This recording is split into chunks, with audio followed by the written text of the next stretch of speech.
Hi, welcome back. It's an extremely active day for us. We're making our first bits of psychoid tea, a drug that suppresses pain and enhances wakefulness instantly, with a minor addiction chance if you take it too often. And I'm tasking everyone with cleaning this place up. It is filthy as fuck. The battle outside, it just got so filthy because we were outside for over 2 days, going in and out of the castle, cleaning up and fighting all those samurai, and then the caravan arrived back with all their stuff, and we got to find storage places for it. This place is a pigsty, though. Shut the fuck up! Know your fucking place, trash! With Bronze and Lilith both gone, our primary colony cleaners, that's just bad. I look up to see if we can reverse engineer crypto armor, and it turns out the answer is no. You cannot reverse engineer crypto armor, even if we, could do it right now. There's just no way. We got some coal deposits to start ebbing towards, kind of build up our stockpile, because the primary fuel source I prefer to use for things is coal. As a matter of fact, I may figure out a way to help with that with those stew pots later. Instead of using wood, it'd be appreciated. Hey, vanilla expanded medieval guy, can we set the fuel for the stew pots? That'd be great. It's time to make a new loadout, and this one is for Bronze. Bronze isn't going to use that spear. That spear is crap. It's Ungak.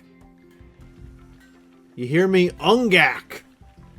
We're making him a giant fuck-off hammer. He will have a hammer the size of a dwarf that he can hit people with. I mean it. He will have a hammer. And yeah, we have tea, but most of us drink coffee. But he will have a hammer that's as big as I am to swing at people. By the way, we finished it. And he's so big that he can use the shield and the hammer. Man, it's huge. And right now, because I'm pregnant, I don't have the carry capacity to put my helmet on, which is why I was sitting in that battle with no helmet. It's not because I'm main character, it's just I literally don't have the carry. I literally don't have the strength to put on the helmet too. And our first bits of hearty stew, replacing our dependence on mushroom soup and vegetable pot, are coming out. We're making sugar. Now, this doesn't seem like a big thing to you guys, but the difference in the stat buffs for those particular stews is a big difference. It's not a big buff, but when stacking it on with every other buff we're getting that's small and tiny, they add up. And so we're getting our first, what is effectively advanced cooking, so to speak. And we're starting to dye clothing. And I'm realizing that dyeing the armor our ideology color isn't going to work. Because our ideology color is slate white. And that's just not how I want to roll. I want you guys to look more unique than that. But you're seeing the process of what every one of you is going to have to do. You're going to have to stand here and dye your armor and dye your clothes, because we don't have the Twitch toolkit that can just dye clothes. So I'm going to have to do this probably often, sadly. So when we get the new workshop, I'm going to make sure there's space for at least 3 of those styling benches so 3 people can do it at once. Just like right now, we're building a second kitchen stove. The vast assembly only has to be protected for 7 more days. Things are looking good. We've got plenty of beer. We're going to be making honey soon, and then we can start making mead. And we're going to put in the first thing of the great move. The new front door. Now this front door initial part is temporary because at the end of each of those tiny hallways you see there that are currently full of limestone rock, I want to put towers / bunkers for people to get into. I want to point out something. The construction that we're being asked to make here, in exchange for power armor and 2,000 orichalcum, I mean, it's almost worth it, but a structure that would be 21 by 43? That's quite big. It's huge. Impressive. It's massive. It's an insane prospect. 21 by 43 in size? For us right now, little, and of course it's the knife ears. They're trying to look for a reason. Those goddamn sun dragon riding high elf knife ear bitches are trying to look for a reason to not be friendly towards us anymore. And us failing at a construction would be a pretty good reason. I should have known. Should have known it was too good to be true. But yeah, 21 by 43. If we dug it into the side of the mountain, would have to come out to 23 by 40 or 45. Just to show you, this is how big this would have to be. Look, this is literally the length of our current dwarven hold and half the width. That's one room.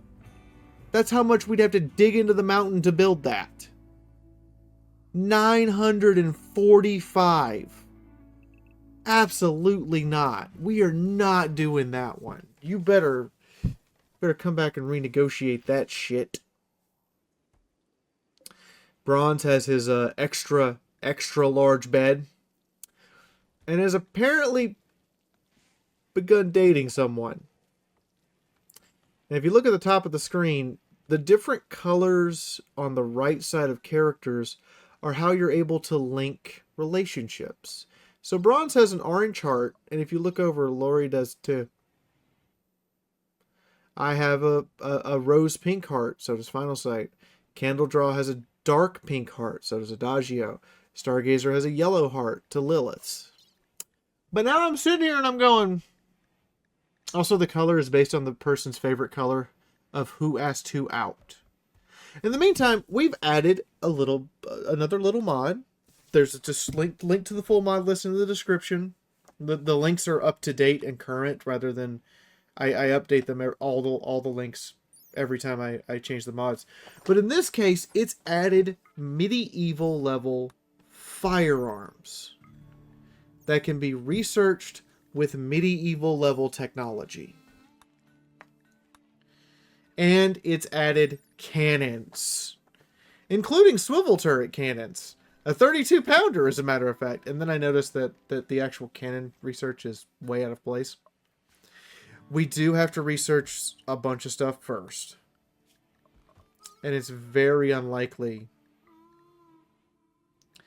that our enemies will have such technology. The point of it was that we, the dwarves, should likely have such things. And so, boom. Cannon.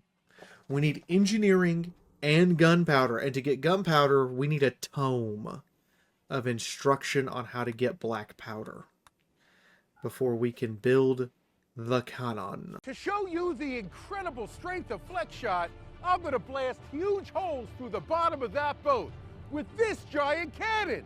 Ready?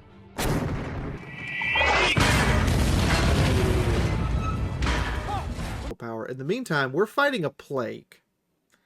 The hospital's full. Plague bad.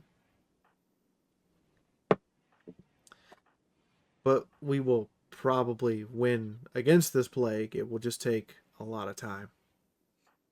And some unique effort.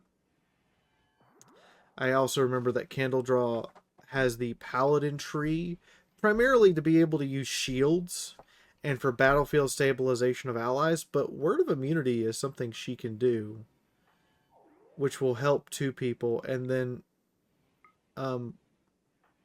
Lori, or Lilith, excuse me, can come down and preach health, which will help a 3rd person overcome this this particular plague. I also wonder why she's moving so slow, and it's because she has a scar on her leg that's slowing her down. And Candle Draw is just really fucking fast. Candle Draw's agility is like 56, and Lilith's is 32. Plus, Lilith has something else lowering her speed.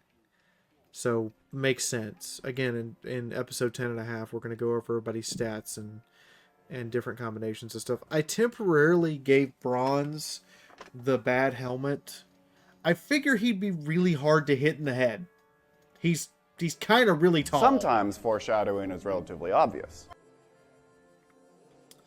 But yeah, our hearth is burning. We're dealing with this plague slowly but surely. All that exalted medicine we found back in episode 3 is really coming in handy right now. And there's a lot of little tiny bits of busy work that have to be done.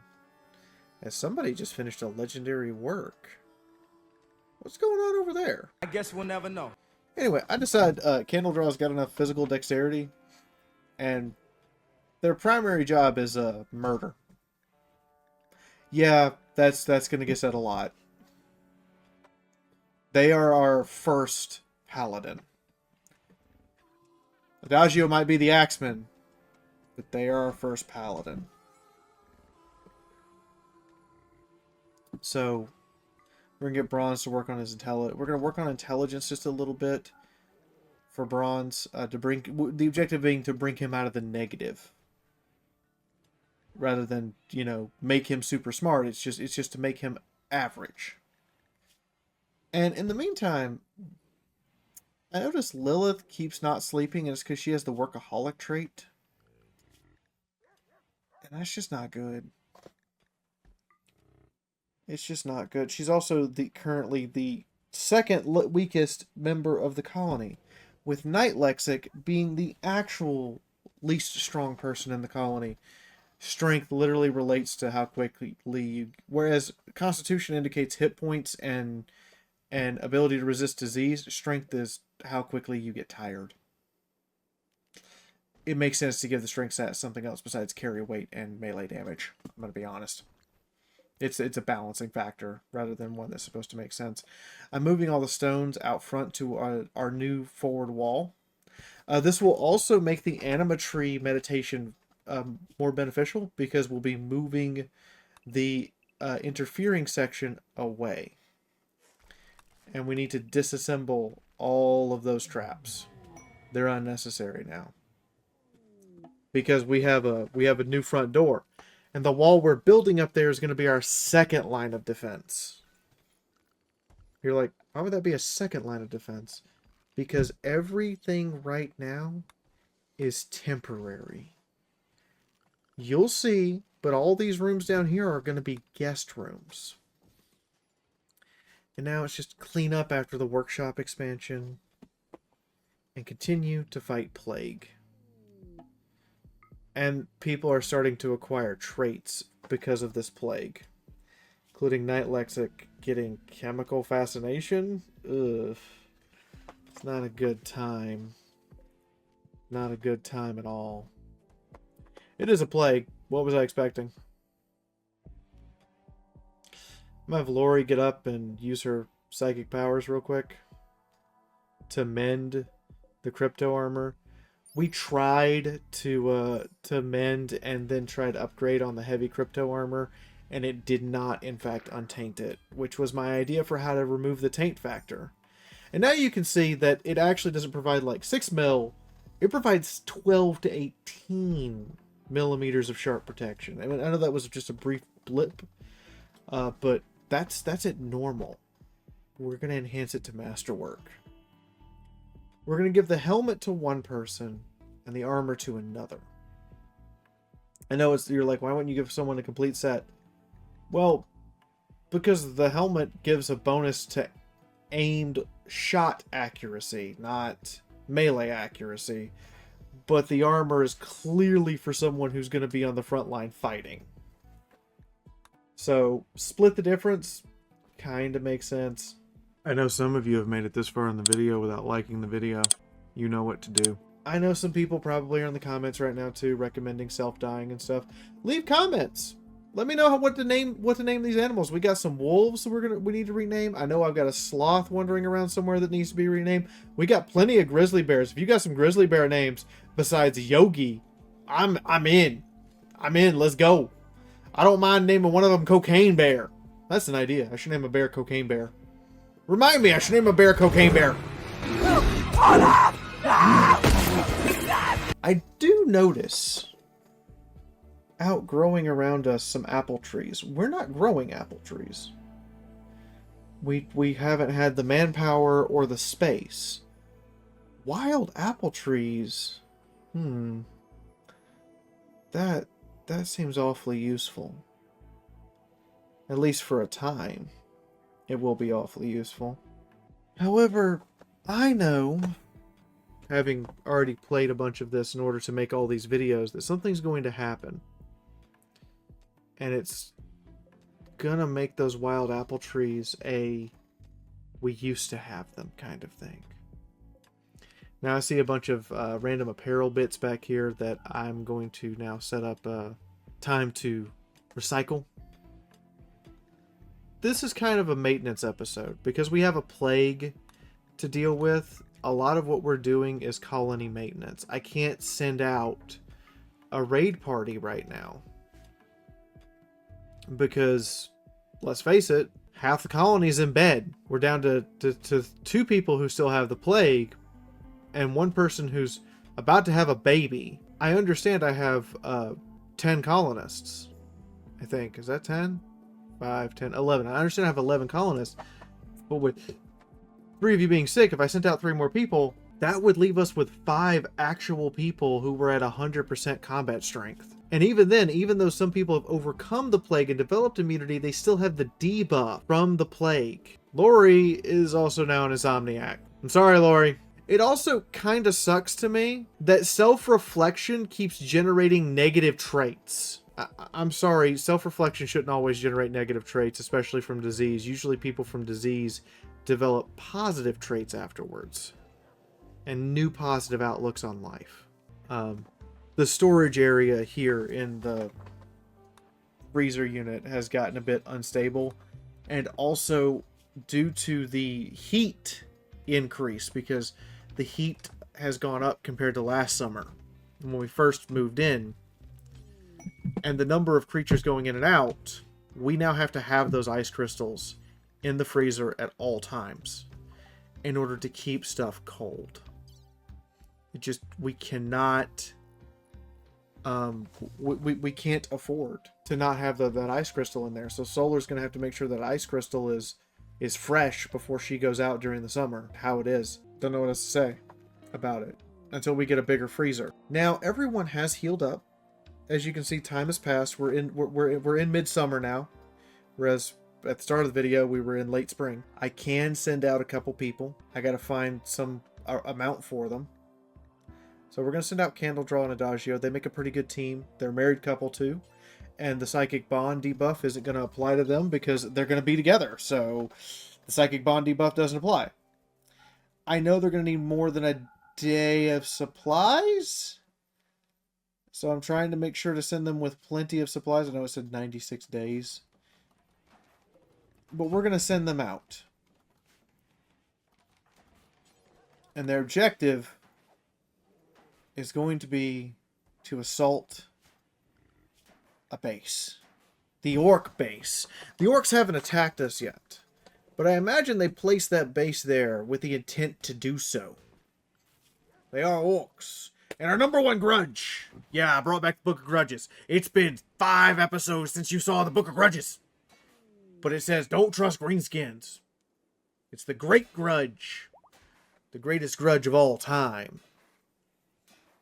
We might be building a new bedroom just in case we get another person until the great move is ready to happen.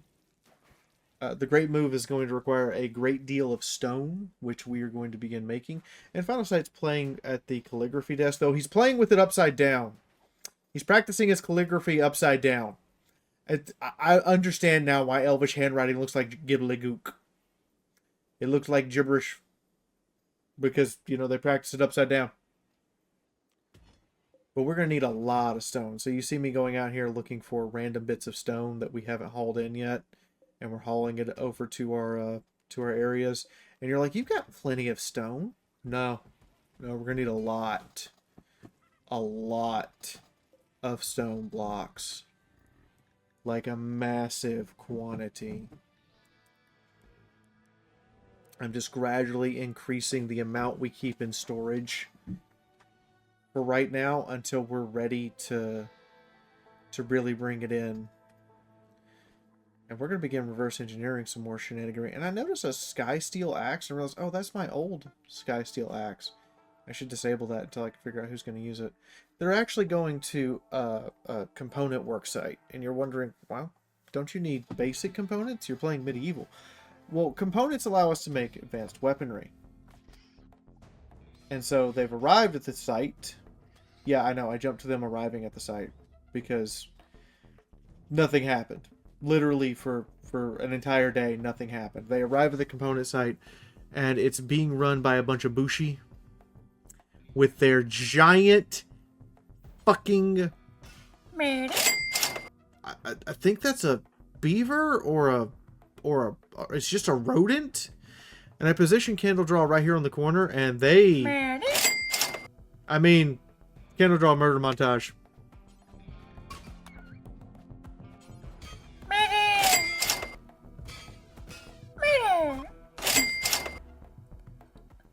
They walked right into that one. I tell Candle Draw, go chase that man down. Adagio, good job on the support. Adagio did get 2 kills, by the way, in all that chaos. Make sure the Death Stingers are dead and we don't have to deal with them.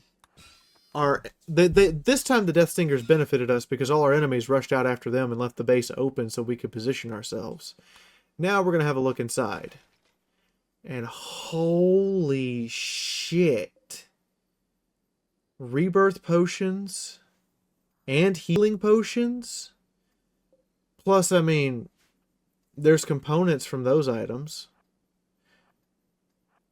I start to send Candle Draw up to demolish them and I go, no, wait, we can take our time. It's going to be like several days before anyone shows up here to attack us. I set people to, you know, construct and just have Adagio and Candle Draw take them apart, yielding the maximum amount of extra components in a quick, furious battle. What's this? You want us to go help with your monster encounter? I think not. Well, we can get industrial era components and medieval basic components. And then I start looking and I notice a hospital bed. A modern day, as in you or I go to the hospital bed. Whoa, whoa, whoa. That's the jackpot. We're not taking the demon blood potion because I don't need anyone addicted to demon blood. Of course, we're going to take the Saurian maid porn when I notice it. But I go down here first and I find that hospital bed. That's super important because Lori can enchant it to be a masterwork hospital bed and increase surgery chance by 40% compared to our current beds. 40%. A solid just yes.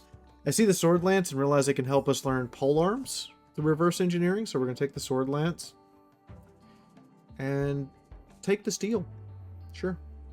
It's good to already be taking stuff before you end up consuming all the resources on your map. Again, the Masamune. And it's not a bad weapon. At excellent. Lori can enchant it to masterwork. I want you to keep that in mind. And is going to when we get around to it. We have other priorities for enchantment at the moment. Those biotic arms. I've got the first of those biotic arms. My right arm. I know that Knight Lexic's right arm is also badly scarred. And Milk's left arm is badly scarred. I'm telling you this information for you to pay attention later. It'll be funny. Don't worry. And I'm going to go ahead and have Knight Lexic recolor their armor. I know that this is not anyone's final armor because we're still using the chain halberds because they're the easier outer piece of armor to make. But at the same time, and I'm going to go ahead and keep labeling them IDEO colors. And that's so I can quickly know that that person's armor needs to be replaced with their unique armor. You're going to see me check. Because I notice every time I go in, something's wrong.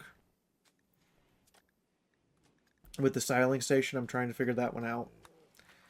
I may install the auto recolor mod. I mean, I already have a very long mod list, but I may install the auto recolor mod just to help out with that. But yeah, it's a good day. We got that unnamed sloth wandering around. Flash and thunder and an unnamed sloth. It is how it is.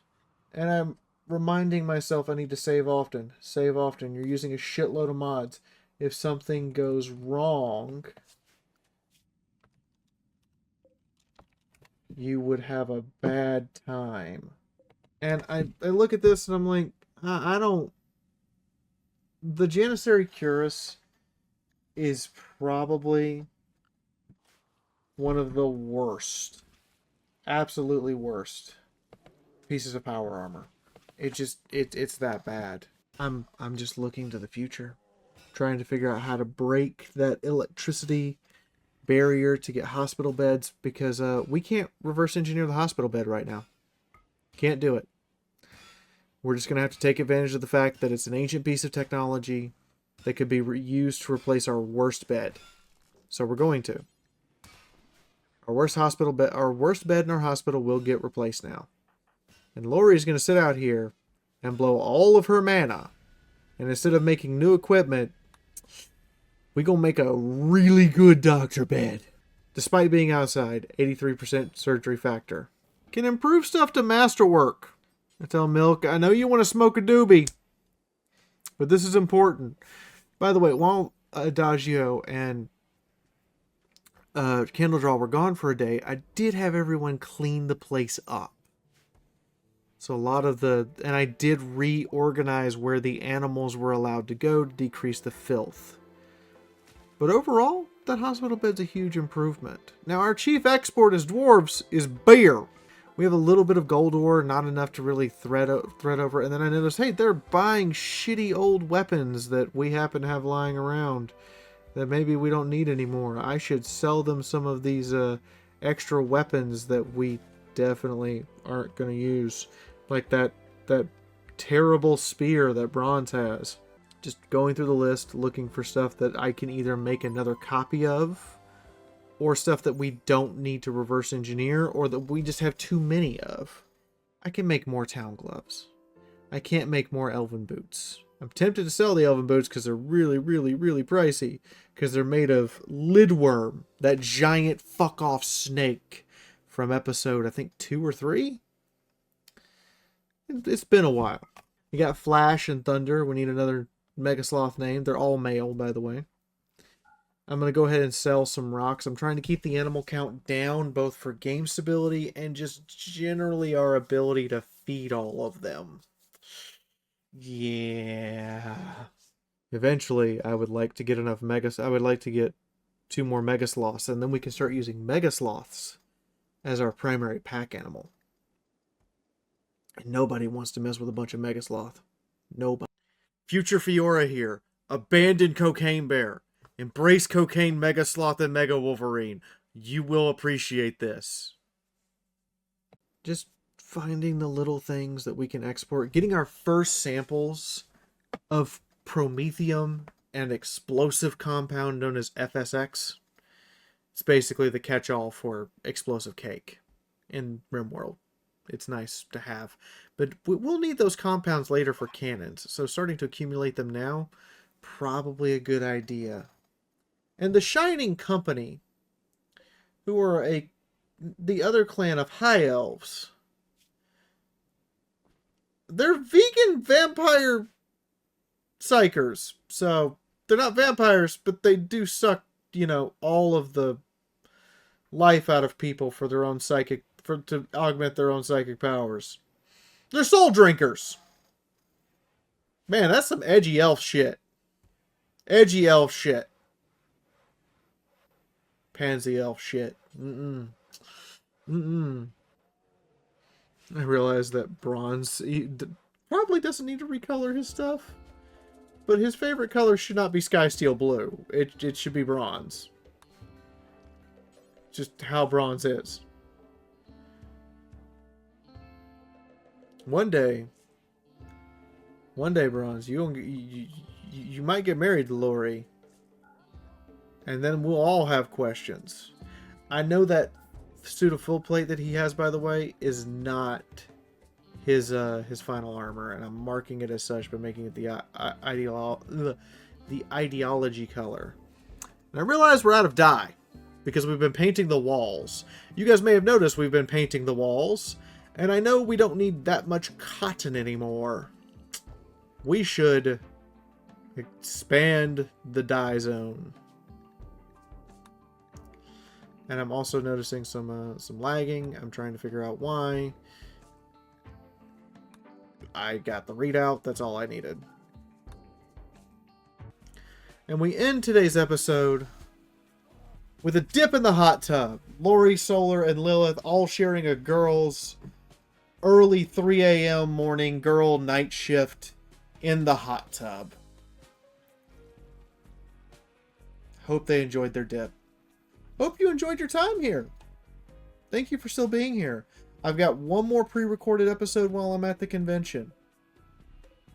You're not going to see a lot of major changes yet, but next episode, things about to get interesting.